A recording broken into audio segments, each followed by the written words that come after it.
Bonjour à tous, j'espère que vous allez bien.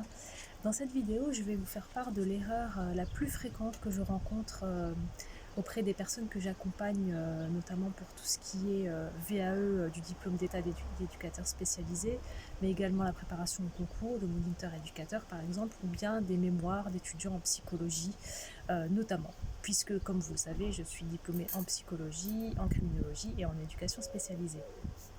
Alors l'erreur la plus fréquente que je rencontre franchement dans 80% des cas, c'est que les personnes qui préparent un diplôme, qui préparent un écrit pour obtenir un diplôme, se focalisent uniquement sur la rédaction. C'est-à-dire qu'il faut répondre à certains critères, autant en termes de contenu que de forme.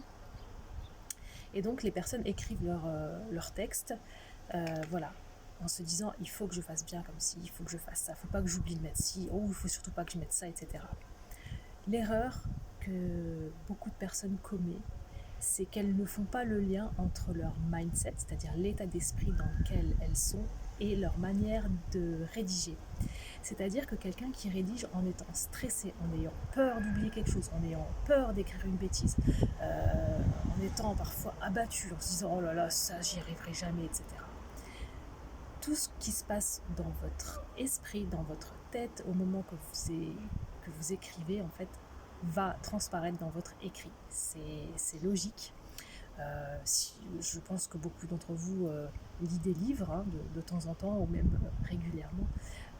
Les écrivains, les auteurs, dont je fais partie à titre très très très très modeste, mais dont je fais partie tout de même, lorsqu'on écrit, on est dans un état d'esprit de créativité, de sérénité. On n'est pas là en mode je joue ma vie.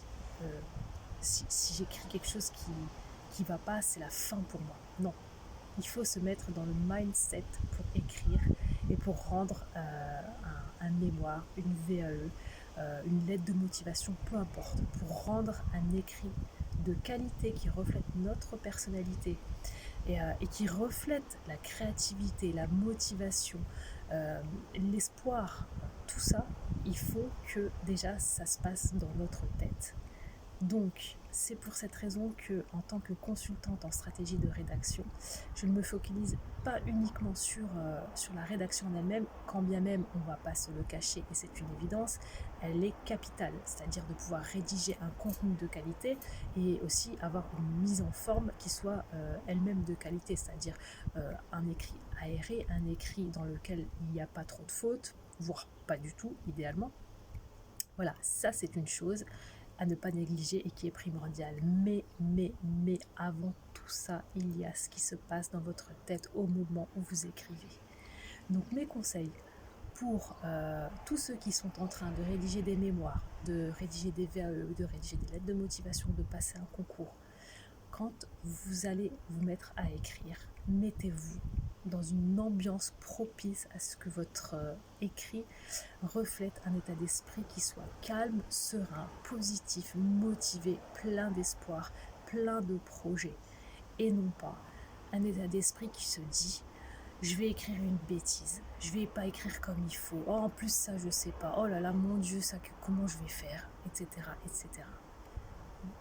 Je compte sur vous pour appliquer ce petit conseil qui fera la différence. C'est ça qui va faire la différence.